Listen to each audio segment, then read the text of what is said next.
कुलदीप जी सीधे आपके पास आते हुए, देखिए एक पक्ष जो यूक्रेन की ओर से कहा जा रहा है, लेकिन वहीं दूसरा पक्ष रामेश्वर सिंह की ओर से जो रशिया का है, उस बारे में भी गौर करना होगा। उनकी ओर से कहा जा रहा है कि देखिए हमारी फौजें पूरी तरह से ट्रेंड हैं, हम तो वहां पर सत्ता परिवर्तन करना चाहते हैं, हमें वहां के नागरिकों को निशाना नहीं बनाना है, नागरिकों के भीतर भरोसा पैदा करना है, तो हम नागरिकों को क्यों हमने में उनको तबाह करने की, उनको बर्बाद करने की या फिर इस तरह से बर्बरता करने की कोशिश करेंगे।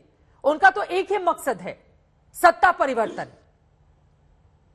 सत्ता परिवर्तन के लिए क्या लाखों आदमियों की जिंदगी चली जाए, कोई बात नहीं। इन्होंने बोला कि धनबास और लुगांस की बात करते हैं, क्रिम भी हमारा था, धनबास भी हमारा था, लुगांस भी हमारा। लड़ाई किन्होंने शुरू की? क्रिम को कौन लेकर गया? धनबास में किसने एंट्रेंस, पहले कौन लोग अंदर आए? हमारे, अगर हम अपनी जमीन अपनी को बचाना चाहते हैं तो क्या हमारी गलती है? फिर क्रिमिनल कैसे डिक्लेयर करेंगे? जो रेप कर रहा होगा रशियन आदमी वहां पर, उसको तो नहीं बोलेंगे फोटो खींच के आप हमारे को भेज दीजिए। ये सब हो रहा है जो हम अपनी आंखों से देख कर आए हैं, ये नया नहीं है कुछ। पता नहीं क्यों हम लोग डर के सच का साथ क्यों नहीं दे पा रहे हैं, हमारे को एकजुट क्यों नहीं हो पा रहे हैं? क्या लगता है कि जी नहीं ऐसा, वो ऐसा कर रहे हैं, ऐसा कर रहे हैं? ये सच्चाई है जिससे हम पीछे नहीं हट सकते कि ये रशिया की फौजें जो हैं सिविलियंस को मार रही हैं, मासूमों को मार रही हैं, रेप कर रही हैं, बांध के टैंक के नीचे देकर गलत तरीके से, और उनकी लाशों की जो दुर्दशा की जा रही है वो आप एक बार आइए, जो है अपना सिंह साहब आइए और एक बार देखिए यहाँ आकर, तब आपको मालूम पड़ेगा, तब आप महसूस कर पाएंगे कि जो उनके जानवर तक वेट कर रहे हैं कि शायद हमारे मालिक वापस घर पर आएंगे, उनकी आंखों से आंसू निकलते हैं। इंसानों की तो बात छोड़िए। तो ध्यान दीजिए, लड़ाई कभी भी यूक्रेन ने नहीं शुरू की, क्रीमिया आपने हमारा लिया। हम हमेशा लड़ाई के फेवर में नहीं रहे हैं, ना आगे हैं, ना पहले थे, ना अब है। तो आप ध्यान दीजिए, मिलकर हमारी मदद कीजिए। आप ये मत बोलिए कि रशिया ठीक कर रहा है, रशिया के ट्रेंड लोग हैं। कोई ट्रेंड लोग नहीं है, और रशिया ने अपनी सेना हटाई नहीं है, उनकी सेना यहाँ से भागी है या मार दी गई है। जवाब दीजिए इस पर। देखिए, ये तो अब कुछ भी कोई बोल सकता है। रशिया ने ऑफिशियल डिक्लेयर किया हम अपनी आर्मी विड्रॉ कर रहे हैं, तो उसके बाद आप जो भी कह सकते हैं कि आपने भगाया, आपने ये किया, तो अब तो आपकी अलग वो है, ये डिस्कशन का वो नहीं है। आपको इसको फैक्ट देखना पड़ेगा।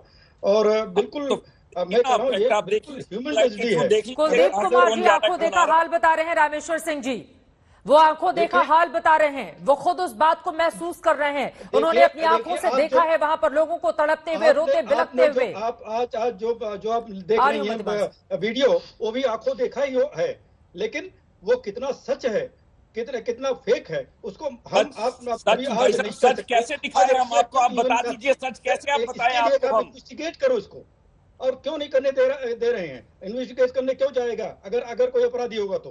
पहले ये बताइए, अगर रशिया ने ये किया, जो मिसाइल जो फेंकी गई है वो भी क्या यूक्रेन ने खुद अपने आदमियों को मार दिया? क्या उसमें सिविलियंस नहीं मर रहे? जो एयर स्ट्राइक हो रही है तो आप एक जगह तो झूठ कह देंगे, चलो ये झूठ है, आपने मार, बाकी जगह पर जो लोग मर रहे हैं वे कैसे मर रहे हैं? क्या हम खुद मिसाइल फेंक रहे हैं वहां पर? नहीं, बिल्कुल देखिए, जब मिसाइलें चल रही हैं, जहां तक देखे जितने भी मिलिट्री बेस हैं, सारी मिसाइल्स इनके जो हाई प्रोनिसिम मिसाइल्स हैं, सारी जो है मिलिट्री बेस पर जा रही हैं। जो रेजिडेंशियल कॉम्प्लेक्स पे गिर रही है वो मिलिट्री बेस नहीं है। आप देखिए कितने लोग, 20-30 हजार लोग तो सिर्फ मरियोपोल में मर गए हैं वहां पर। आप क्या बातें कर रहे हैं? आप एक सच्चाई को मानिए, आप बताइए, आप ठीक है, देखिए कि आप रशिया से हैं, यूक्रेन से हैं या इंडिया से, एक सच्चाई को तो माने कम से कम। जो सच है उसको क्यों झुठलाएंगे हम? सच का तो साथ दीजिए। और वॉर के फेवर में कोई भी नहीं है ना। की हालत बताइए क्या हो रही है? क्या केवल रशियन आर्मी वहां डिस्ट्रॉय कर रही है? भाई आप बताइए, आप तो खुद तो बोल रहे हैं कि आप लोगों का कब्जा है, घरों में जाके आप निकाल के लोगों को मार रहे हैं आप। और मतलब हम लोग मार रहे हैं क्या उन पर? आप लोग कर रहे हैं ये सब जो कर रहे हैं, हम अपने लोगों को नहीं मार रहे, आप लोग मार रहे हैं। और हमारा आप बताइए कि हमारा क्या लड़ने के लिए? उनकी मदद कर रहे हैं, उनके से लड़ने के लिए आप आए हैं। हम लोग तो बिल्कुल आराम से रह रहे थे यहाँ पर। बात यहाँ तू मैं से कहीं आगे की है। बात जिस तरह का युद्ध अपराध किया जा रहा है उसको लेकर है।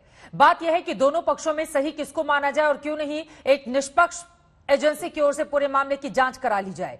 अगर यह नरसंहार वास्तव में हुआ है तो यह अपने आप में विचलित, परेशान करने वाला है और इस युद्ध अपराध को कतई बर्दाश्त नहीं किया जाना चाहिए, क्योंकि किसी भी युद्ध में आम नागरिकों को मारने की इजाजत नहीं होती है। इसको लेकर कई तरह की संधियां हैं, उसके बावजूद कोई मानने को तैयार नहीं होता है। विंग कमांडर सीधे मध्यमान आपके पास आते हुए साहब, अभी की परिस्थिति यह है कि 40 दिन के बाद भी यही सवाल पूछना पड़ रहा है कि यहां से ये जंग आगे बढ़ता हुआ कहां नजर आ रहा है, या आपको लग रहा है कि चूंकि तमाम देशों के इससे इंटरेस्ट जुड़े हुए हैं, इसी वजह से कोई भी देश इसको जल्द खत्म करने की तैयारी में नजर नहीं आता है? बिल्कुल सही कहा आपने। आप अब इसको जरा वाइडर पर्सपेक्टिव में देखिए। अगर जो करंट ग्लोबल सिनेरियो है, जो एक यूनिपोलर वर्ल्ड का है, डोमिनेटेड बाय यूएस और उनके एलाइज, मान लीजिए जो नेटो नेशंस हैं, इसमें अगर कोई भी तब्दीली आती है आने वाले समय में, तो उसका सबसे बड़ा नुकसान या खामियाजा जो है अमेरिका और उसके पार्टनर्स को ही झेलना होगा। ये एक तथ्य है, इसको कोई नकार नहीं सकता। एक वक्ता ने हमसे पहले कुछ ये बताया कि बिना वजह यूक्रेन पर अटैक किया है रूस ने। ये बिल्कुल गलत है और इसको मैं सिरे से खारिज करता हूं।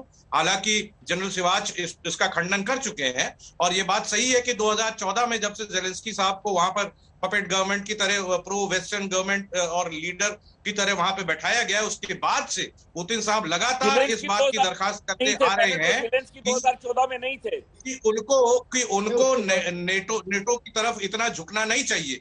कोई भी सेल्फ रिस्पेक्टिंग नेशन अपने देश की सीमा के अंदर घुसने तक दुश्मन का इंतजार नहीं करेगा, वो अपनी सीमा से दूर दुश्मन को रोकेगा। एक और खास बात इसमें यह है कि वेस्टर्न नेशंस ने युद्ध के शुरुआती दौर से ही जो यूक्रेन के नागरिक थे उनको हथियार सप्लाई करना शुरू कर दिया।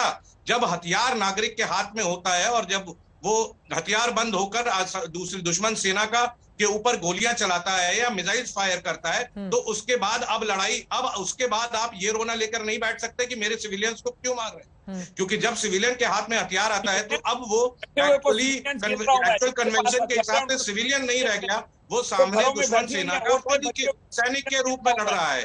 तो ये कहना बिल्कुल गलत होगा। एक और खास बात तो इस युद्ध की समझ में आती है कि पुराने युद्धों में जब भी अमेरिका और नेटो एलाइज ने किसी देश पर, चाहे वो अफगानिस्तान हो या फिर इराक हो, जब भी किसी पर अटैक किया तो हमें युद्ध के चलते समय और साथ ही साथ इस तरह की डॉक्यूमेंट्री और मेलोड्रामेटिक स्टोरीज बना के परोसी नहीं जाती थी। समझना यह है कि हथियार जब विचलित कर देने वाली तस्वीरें सामने आती हैं तो फिर आप उसको ऐसे नहीं, ठीक है।